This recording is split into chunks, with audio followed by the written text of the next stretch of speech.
Neville Goddard, Wealth Mindset, Excerpts by Zy Gray. Now, let me tell you a story. A few years ago in this city, I was giving a series of lectures down near that lake. I can't even recall the name of the lake, but it was some Parkview Manor where I spoke. And in that audience was a gentleman who sought an audience before the meeting. We went across the street into the little park there, and he said to me that he had an insoluble problem. I said, "There's no such thing as an insoluble problem." But he said, "You don't know my problem. It's not a state of health. I assure you, look at my skin that I wear." I said, "What's wrong with it? It looks lovely to me." He said, "Look at the pigment of my skin. I, by the accident of birth, am now discriminated against. The opportunities for progress in this world are denied to me just because of the accident of birth, that I was born a colored man. Opportunities for advancement in every field, neighborhoods that I'd like to live in and raise a family, I can't move to. Where I'd like to open up a business, I can't move into that area." Then I told him my own personal experience. When I came to this country, well, I didn't have this same problem, but I was a foreigner in the midst of all Americans. I didn't find it difficult. Yet he reminded me, "That's not my problem, Neville. Others have come here speaking with an accent, but they haven't my skin, and I was born an American." Then I told him an experience of mine in New York City. If I were called upon to name a man that I'd consider my teacher, I'd name Abdullah. I studied with that gentleman for 5 years. He had the same color of skin, the same pigment as this gentleman. He would never allow anyone to refer to him as a colored man. He was very proud of being a Negro. He didn't want any modification of what God had made him. Abdullah turned to me once and said, "Have you ever seen a picture of the Sphinx?" I said, "Yes." He said, "It embodies the four fixed quarters of the universe. You have the lion, the eagle, the bull, and man. And here's man, that's the head. The crown of that creature called the Sphinx, which still defies man's knowledge to unriddle it, was crowned with a human head. And look carefully at the head, Neville, and you'll see whoever modeled that head must have been a Negro. Whoever modeled it had the face of a Negro. And if that still defies man's abilities to unravel it, I'm very proud that I'm a Negro." I've seen scientists, doctors, lawyers, bankers from every walk of life seek an audience with old Abdullah. And everyone who came thought themselves honored to be admitted to his home and to receive an interview. If he was ever invited out, and he was always the honored guest. He told me, "Neville, you must first start with self. Find self. Don't be ashamed ever of the being you are. Discover it and start the changing of that self." Well, I told this gentleman exactly what Abdullah had taught me, that there was no cause outside of the arrangement of his own mind. If he was discriminated against, it wasn't because of the pigment of his skin, though he showed me signs as large as all outdoors, denying him access to a certain area. The sign is there only because in the minds of some men, such patterns are formed and they draw unto themselves now what they now would condemn. There's no power outside the mind of man to do anything to man. And he, by the arrangement of his own mind, by consenting to these restrictions in his cradle and being conditioned slowly through his youth, waking into manhood, believing himself set upon, would have to be set upon. But no man cometh unto me save I call him. So then someone comes to condemn or to praise. They couldn't come unless I call them. Not a man called Neville, but that secret being that's not called Neville. The secret being that's the sum total of all my beliefs, all the things that I consent to, that forms a pattern of structure. That secret being draws unto itself things in harmony with itself. Well, that man went away and wrestled with himself. He couldn't believe everything I told him, not that night. But last Sunday morning in the lobby, he came forward and renewed the friendship. He took me next door to show me the fruit of this teaching. He said, "Neville, it took me almost 3 years to really overcome that fixed idea that I, by the accident of birth, would be a secondary citizen. But I overcame it. Now here's my office on Wilshire Boulevard. I picked this one not because it was the only one offered. 4 equally wonderful spots offered to me. I took this one because it had greater telephone facilities, but the others were equally good. Now, you couldn't judge my income from this office, lovely as it is. Everything is nice about it. But Neville, this year I'll net $250,000. Well, in America, that's still a fabulous sum of money. It would be staggering in any other part of the world. But even in fabulous America, a man netting $250,000 is really up in the very highest of brackets.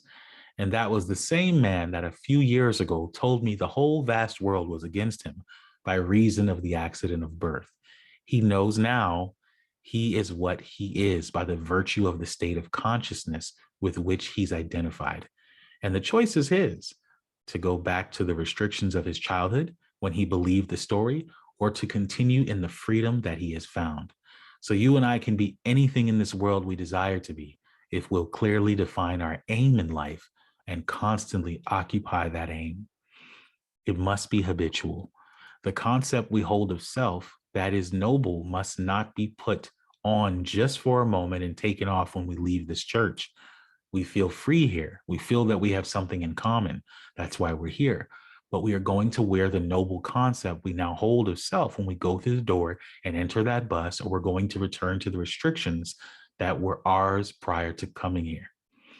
The choice is ours. And the hardest lesson to learn is that there is no one in this world that can be drawn into your world unless you and you alone call him. Now, you may take a moment, or you too may take 3 years.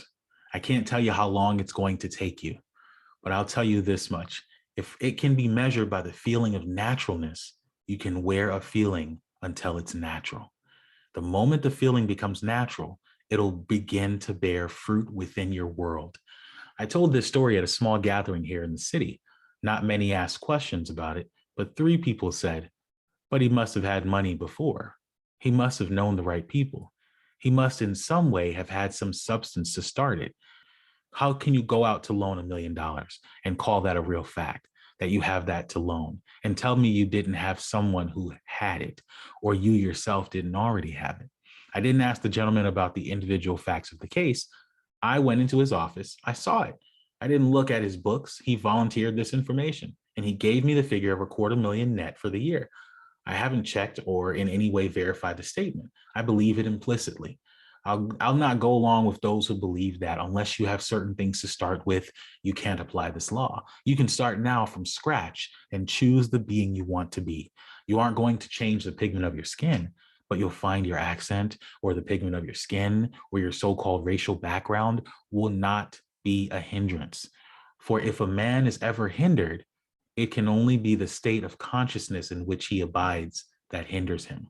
Man is freed or constrained by the state of mind in which he persists. If you wish to persist in your current state, well, then persist in it. But I warn you, no one cares. And that's an awful blow when a man discovers that no one but himself really cares. We find ourselves weeping with ourselves in hope of getting others to weep with us. And what an awful shock when the day arrives that we discover that no one really cared. They'll give us some little listening ear for a moment, just as they were passing by, but they really didn't care. When we make that discovery, we shake ourselves out of it and boldly appropriate the gift of our Father, the gift he gave us before the world was. If you'll see, all things are now, you don't become. You simply select the state you would occupy. Occupying it, you become it now. It's already a fact. Every aspect of that state in its most minute detail, it's worked out and taking place. You, by occupying the state, still seem to have to go through the action of unfolding that state. But the state is already here, now, completely finished, taking place. So right now, you can choose the being you want to be. So I hope that many of you are hungry. Even if you're stirred up from trying to disprove what I told you, I'd accept the challenge. For in the attempt to disprove what I just told you, if you're sincere in your attempt, you would prove it. It's important to define an aim in this world, to have a goal, for without an aim, you're aimless. And if you were warned in Epistle of James that the double-minded man is unstable in all his ways, let not such a man believe that he shall receive anything of the Lord, for he is like a wave that is driven and tossed by the wind. That man never reaches his goal. So you must have an aim and define your desire. Let me remind you of a very simple technique. At any time, you can exercise your imagination and do it lovingly on behalf of another. You are mediating God to man. So we sit quietly and we simply become imitators of our Father. And he called the world into being by being the thing he would call. And so we sit and we listen as though we heard someone congratulating us on having found what we seek. We go to the end of the matter and we listen just as though we had heard, and we look as though we saw, and we try in this manner to feel ourselves right into the situation of our answered prayer. So, what I do now is the all important thing, and thought is the coin of heaven. It's the money of heaven. So, the thought I entertain now, the thought to which I consent, is as told to us in Ephesians. All things, when they are admitted, are made manifest by the light, and all things, when they are manifested, are light. I told a story here 2 weeks ago of Jimmie Fuller. Well, I didn't have all the detail of the story, but dozens of you said to me after my meetings at the Ebell Theater that to have made that fortune that he made, he must have had great capital. Well, I could neither affirm or deny your bold assertion, for you spoke as though you knew. And many of you almost convinced me that he had great capital, and that's why he turned it into great returns. So, last Friday at the Ebell, I saw Jimmie and asked him to tell me more of the details. He said, "When you came here 4 years ago, Neville, I came to hear you. My wife asked me, 'Why do you go to hear Neville? Who told you of Neville?' He went on to explain, 'I turned the radio on one night and I heard Dr. Bales. I'd never heard of the man before. At the end of his lecture, which I thoroughly enjoyed, he said, Neville's coming to speak to us and it's a must.' Well, I so liked Dr. Bales that I turned him on the next night. And for the next 2 weeks, he kept on promoting you. And he was so generous in his praise, I thought, I've got to hear this man. So when you came, I enjoyed what I heard on Sunday morning. And then you announced you were speaking the following night at this place, but it was for $2. Well, he said, I actually had $54 and a wife and a little boy. We couldn't leave the little child alone. He was a baby. So it meant a sitter. But my wife and I came to everything you gave. And one night we couldn't pay the sitter. We just didn't have it. But we took our last money and came to your every meeting, the two of us. And one night we didn't have the money to pay the sitter. 3 years later, Neville, I hadn't proven your theory. You know my problem, as I told you before? Perchance there is someone here who didn't hear it. Jimmie is a Negro, and his problem was that because he was a Negro, all the marks and stripes of the world were against him. I tried to convince him it was only in his own mind that these stripes were placed. His acceptance of that as a restriction made it a restriction. And if he could only drop it by non-acceptance, by complete indifference to the pigment of skin, he could accomplish his every dream by acceptance of it now. Well, in the last year, Jimmie Fuller, by complete acceptance, investing his moment, his now, has turned the year into a net profit of $250,000. He didn't have one penny when he started. He didn't raise large capital. He didn't have it. He only invested God's coin. God gave it to him. He gave him the moment, which is time. So instead of spending his thought and his time thinking he had no money, which everyone does, he knew that thought was money. So he invested his thought in the now. He knew that his thought wasn't going to recede and vanish from sight, that it was an investment. It would advance into his future. Well, it did. It's so advanced that he tells me now everything he touches turns to gold. He has 3 children now. They come here every Sunday to Sunday school. He doesn't want his children to start with the stripes that he had, so he wants them to feel what this church gives. Jimmie tells me many a Sunday he feels like taking off for the beach or up to the mountains with his wife, but he won't go because he wants his children to have an opportunity he didn't have. He told me, my people were very religious, but they must have worshiped a very poor God, for they were steeped in poverty. So I just wouldn't go near the churches of my mother and brothers and these people because I couldn't conceive of such a God doing that to us. Yet they never missed service. When I found what I found here in this Science of Mind church, I brought my children to Sunday school. Now, this is what happened to them. Here, God is love, and love surrounds them, and they know nothing but love, that God is love. One day, my little girl, which is the youngest of 3, was quite sick, a beastly cold, And that night, when the little boys said their prayers, these are the words they used. Thank you, God, that sister is perfect tomorrow. They couldn't look at the little girl, sick as she was, and say, thank you, God, that sister is well now. But they said, thank you, God, that sister is perfect tomorrow. Neville, it was a miracle. The next day, that child was perfect. There wasn't any sign of a cold, all we saw the night before. And these little brothers simply gave thanks. Now, one of my little boys wanted a watch.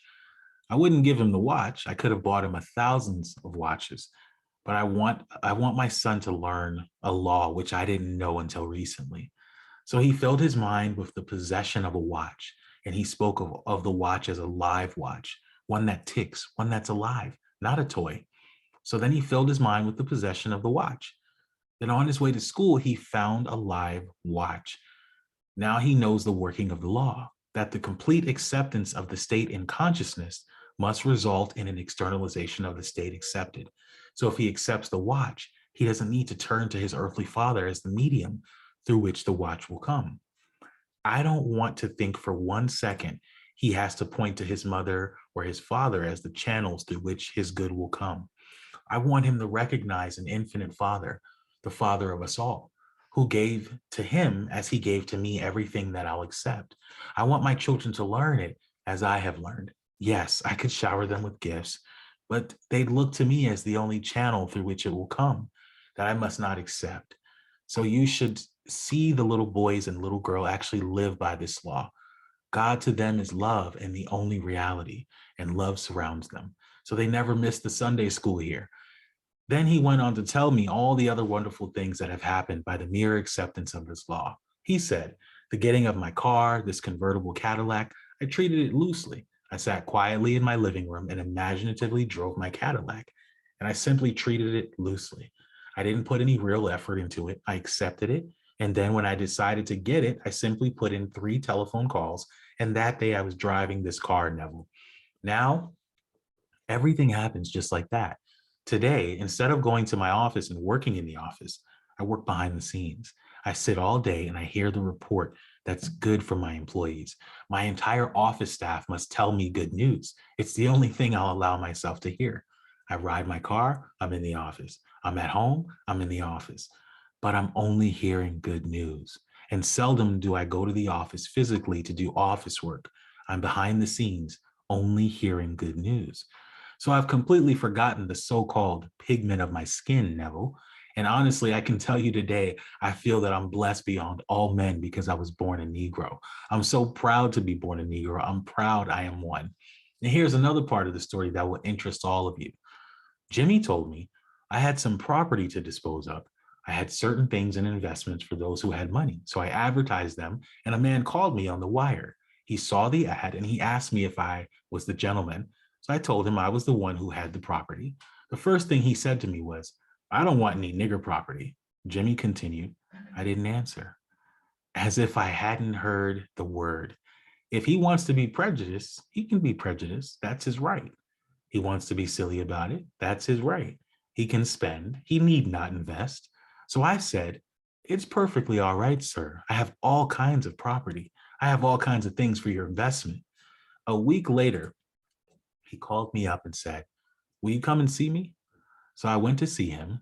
When I got out of my car, his knees almost buckled, for he didn't know a Negro was coming to see him. And a Negro walked up to his stairs into his living room. Within a matter of minutes, he purchased $37,000 worth of property that I had offered. He said the first $25,000 that he bought, he simply bought to buy back his face, and that the remaining $12,000 he bought because it was a very good investment. Well, since that time, this gentleman has spent tens of thousands of dollars with me and constantly calls to thank me because they're such wonderful investments. Now, here's a man who is proud of his skin.